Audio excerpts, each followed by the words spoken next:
Personally, I find the human experience extremely hard, and I confess that it took me many years to make peace with the fact that I exist in this reality. And I guess you, watching my videos, searching for spiritual content, have your difficulties as well. So today, I made a list with 7 things that complicate the human experience and how I manage to overcome them. So I really hope by doing this, I can help you to deal with your difficulties as well. There is a channeler that I love to watch, which is Bashar, channeled by Darryl Anka, who says that we tend to think that Earth is like a kindergarten for the soul, but that's not true. We're actually taking a PhD degree as masters of limitations, and that the whole universe look at us and think, if they can do it, we can do it as well. So the first item in my list is limitations. For you to understand what are limitations, think about a 2-year-old child that is super curious and ready to explore the world, and all this child can hear is, you can't do this, don't do that.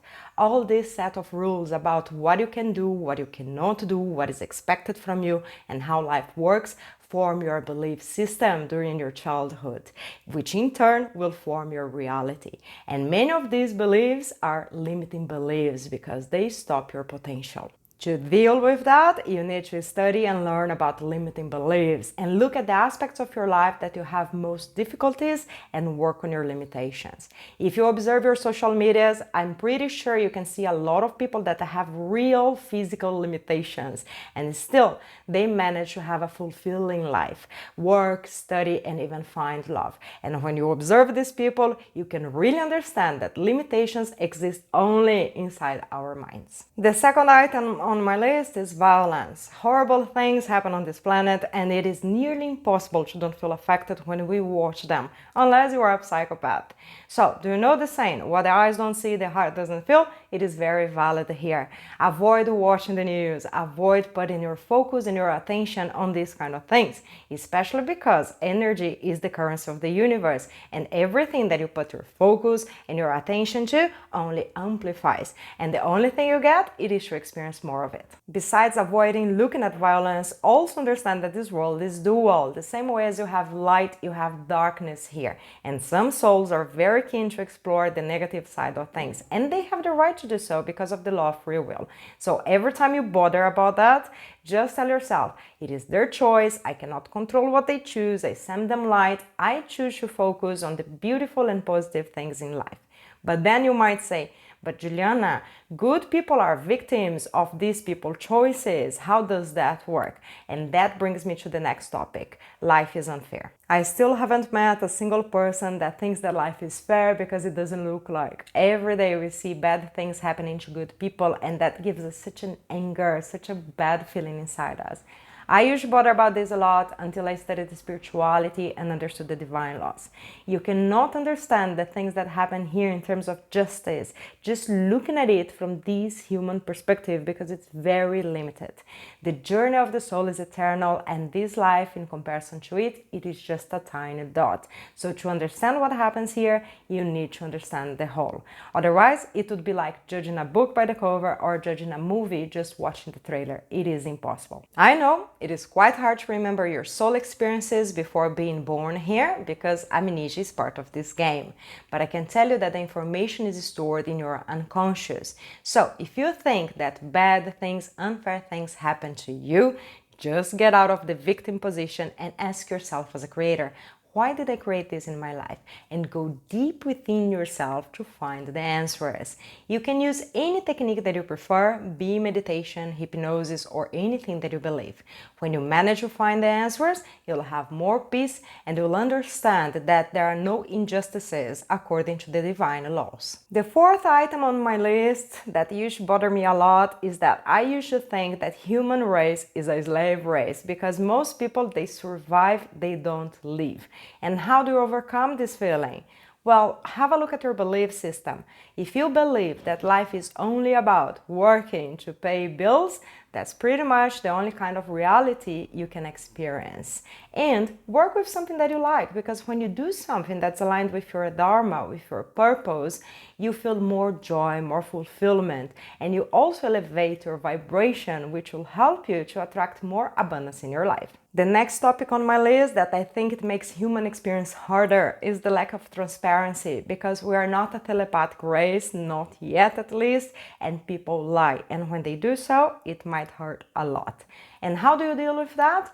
Well, there are two ways. First of them, it is to actively listen to people. Your conscious mind can process just a bit of information, but your unconscious can sense a lot of other things. It can pay attention to the body language, to the tone of voice. It can sense if there is a congruence between what the person actually thinks and what the person is saying.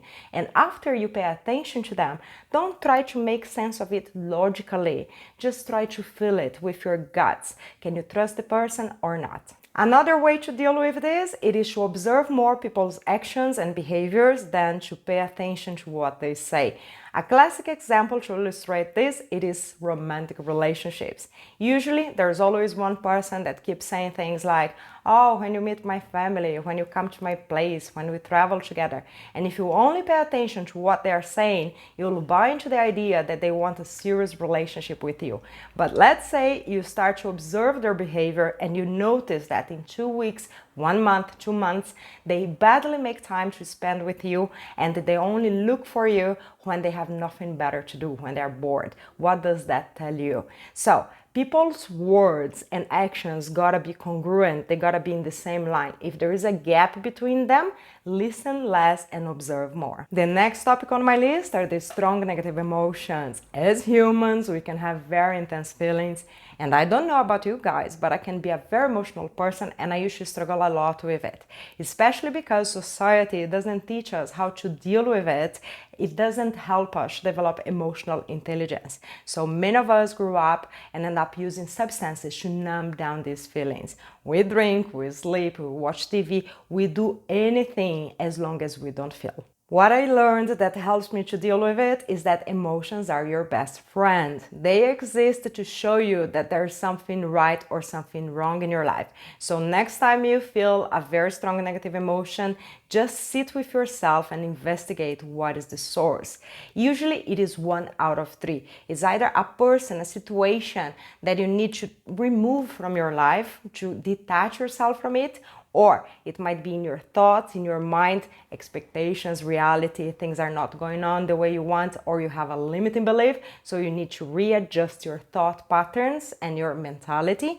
Or it might be coming from your soul because you are doing something that is not aligned with the core of your being. The last topic on my list that used to bother me a lot is that for you to have a human experience, you need to have a physical body. And I must say that I didn't like it at all. My perception was very negative.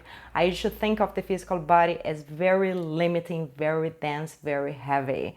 And to top it up, society teaches you beauty standards that makes you put up a fight with the mirror every single day, right? So how do you make peace with it? I had a vision during a meditation that helped me to shift my perspective, and I'll share this vision with you so maybe you can shift yours too. On my vision, I felt my consciousness, my soul really excited about coming to Earth. I know, quite hard to believe, and I was shocked too, but it really felt as if it was looking forward to this experience. And it has received as a gift this little baby, this body, to go through the experiences here. So it is like as if you are going on a trip and you receive a car to facilitate that trip for you. And then I understood that the body is neither positive nor negative. It is your best friend. It is the only one that's going to be with you every single moment from your first breath to the last one. And we should have a great relationship with it. But unfortunately, we end up having fights with it every day, because every day you look at the mirror, you don't like what you see, or you eat something that's not good for your body. It's like you are kicking and punching and fighting your best friend. Guys, I know that human experience can be very hard and complicated, but having a negative attitude and denying your existence here does not help at all. I've done that in the past and it only made things more painful. What I figure is the only way out is actually in. Embrace the experience and do your best to have a beautiful life. So, to practice more gratitude and to complain less really helps a lot. I really hope today's video helped you to make peace with some aspects of your existence here on earth. Thank you so much for watching and see you on my next video.